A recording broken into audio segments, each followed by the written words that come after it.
Hello student, हम discuss कर रहे थे D and A block element. अब मेरे पास में एक क्वेश्चन है इन टेक्स्ट 8.1, ठीक है। And what is the question? Question is silver atom has completely D10, ठीक है। जो सिल्वर है Ag, इसके पास में कंप्लीट D10 है, तो क्या ये ट्रांजिशन होगा? ठीक है, क्या लग रहा है आपको, क्या ये ट्रांजिशन होगा? जस्ट आपको लास्ट वीडियो में मैंने एक्सप्लेन किया था, है ना। अच्छा, एक चीज़ मैं शेयर कर रहा हूँ बच्चों, सेम 11th क्लास में भी वीडियोस जा रहे हैं। तो 11th क्लास के एक बच्चे ने कहा, बोले कि सर आपकी टी शर्ट्स क्यों नहीं चेंज हो रही है। तो मैंने कहा कि बेटा मैं पर डे तो वीडियो बना नहीं रहा हूँ, एक दिन बैठ के सारे वीडियो रिकॉर्ड कर दिए हैं, है ना। और बड़ा अनप्रोफेशनल काम है, ठीक।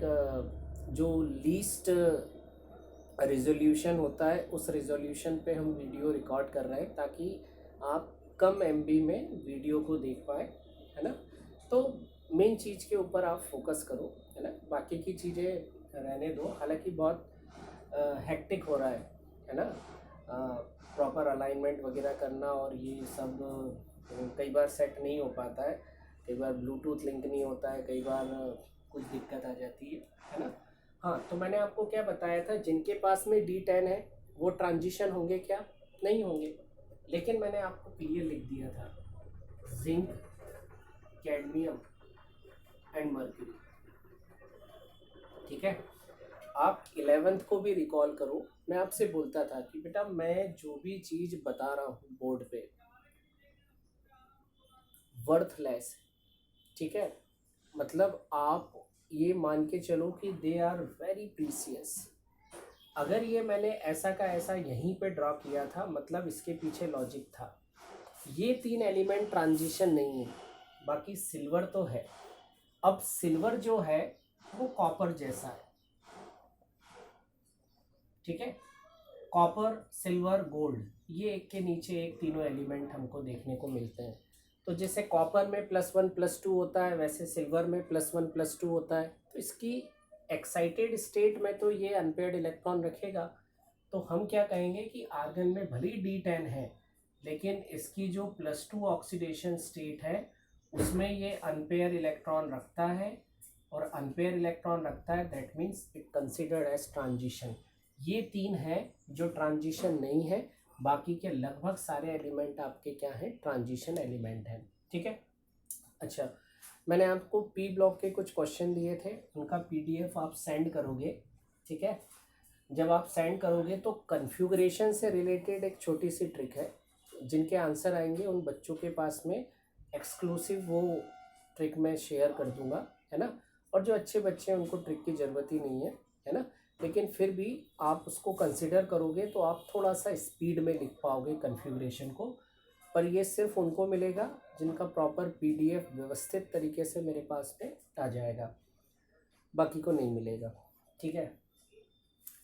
हाँ, अब इसके बाद में हम आ रहे हैं जनरल प्रॉपर्टीज़। अब हमको प्रॉपर्टीज़ डिस्कस करना है। तो ट्रांजिशन मेटल्स की प्रॉपर्टीज़ हैं, तो बच्चों आप बुक में ये सारी प्रॉपर्टीज़ रीड करना, ठीक है। इनसे रिलेटेड जो भी थ्योरी है वो आप थोड़ा सा रीड करो। जो बहुत ख़ास पॉइंट है, ठीक है, उन पॉइंट्स को मैं 1 बाय 1 आपको क्या कर रहा हूँ, एक्सप्लेन कर रहा हूँ, ठीक है।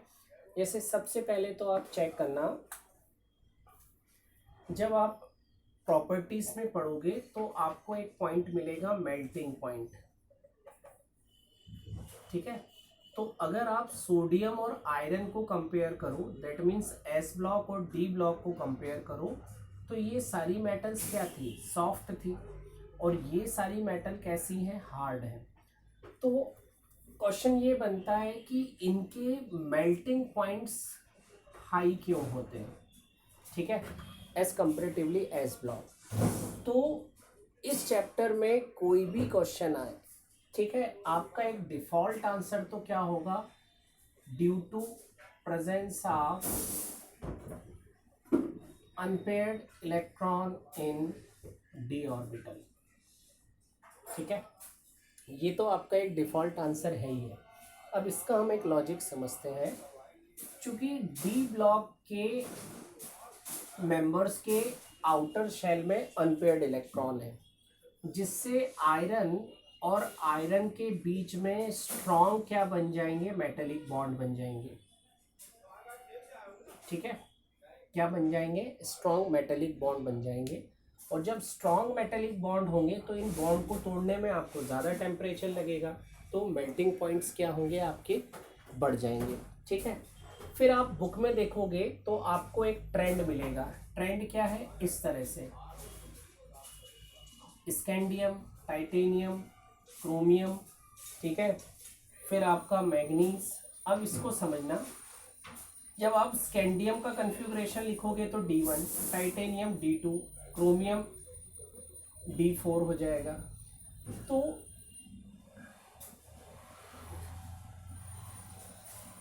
Vanadium D3। तो आप देखो, अगर D में 1 इलेक्ट्रॉन लिखा तो भी unpaired, 2 unpaired, 3 unpaired, 4 unpaired, 5 unpaired. और क्रोमियम के पास में कितने अनपेयर्ड इलेक्ट्रॉन हो गए, 5, जो मैक्सिमम है।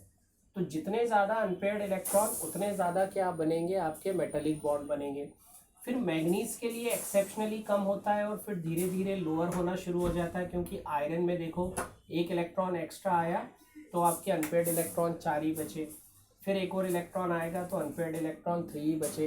तो धीरे धीरे अनपेयर्ड इलेक्ट्रॉन में शॉर्टेज आने लगता है, इसलिए आपको जो ट्रेंड है वो इस तरह से देखने को मिलता है। ठीक है, पहले थोड़ा सा इंक्रीज़ हुआ और फिर लेटर ये क्या हो रहा है, डिक्रीज़ हो रहा है। तो इसको आप थोड़ा सा चेक कर लेना। ठीक है, अच्छा, फिर इसके बाद में अगला पॉइंट आपको जो मिलेगा वो मिलेगा साइज़ के रिकॉर्डिंग मिलेगा। तो बच्चों, साइज़ के बारे में तो आपको पता ही है, लेफ़्ट टू राइट जाते हैं तो साइज़ क्या होता है, डिक्रीज़ होता है। तो जैसे जैसे आप स्कैंडियम से जिंक की तरफ जाओगे, साइज़ आपका क्या होने लगेगा, रिड्यूस होने लगेगा। ठीक है, ये पॉइंट को भी आप क्या कर सकते हो, स्टडी कर सकते हो। ठीक है, अच्छा, फिर इसके बाद में एक दो खास चीज़ है, जैसे आप देखो एग्जाम्पल 8.2, इसमें कहा हुआ है एंथैल्पी ऑफ एटमाइजेशन। ठीक है, एटम बनाने की एंथैल्पी। तो देखो आयरन अभी किस फॉर्म में है, लैटिस फॉर्म में है। इस आयरन को अलग करने की एनर्जी को हम क्या कहेंगे, एंथैल्पी ऑफ एटमाइजेशन। तो ये कब हाई मिलेगी, जब आप ये बॉन्ड तोड़ोगे। और ये बॉन्ड कैसे है, स्ट्रॉन्ग मेटेलिक बॉन्ड है ड्यू टू अनपेयर्ड इलेक्ट्रॉन। तो इनको तोड़ने में आपको ज़्यादा एफर्ट लगेगा एज़ कम्पेयर टू सोडियम जो कि सॉफ्ट है। ठीक है, तो इनको मेटलिक बॉन्ड को ब्रेक करने में ज़्यादा एनर्जी लगती है, दैट्स वाई इनकी एंथैल्पी ऑफ एटमाइजेशन क्या होती है, बहुत हाई हो जाती है। ठीक है, तो ये छोटे छोटे पॉइंट्स हैं, इन पॉइंट्स को आपको लर्न करते चलना है और जो क्वेश्चंस बुक में दिए हैं उनको साइमल्टेनियसली आपको सॉल्व करते चलना है। ओके, आई होप ये दोनों पॉइंट आपको क्लियर हुए होंगे।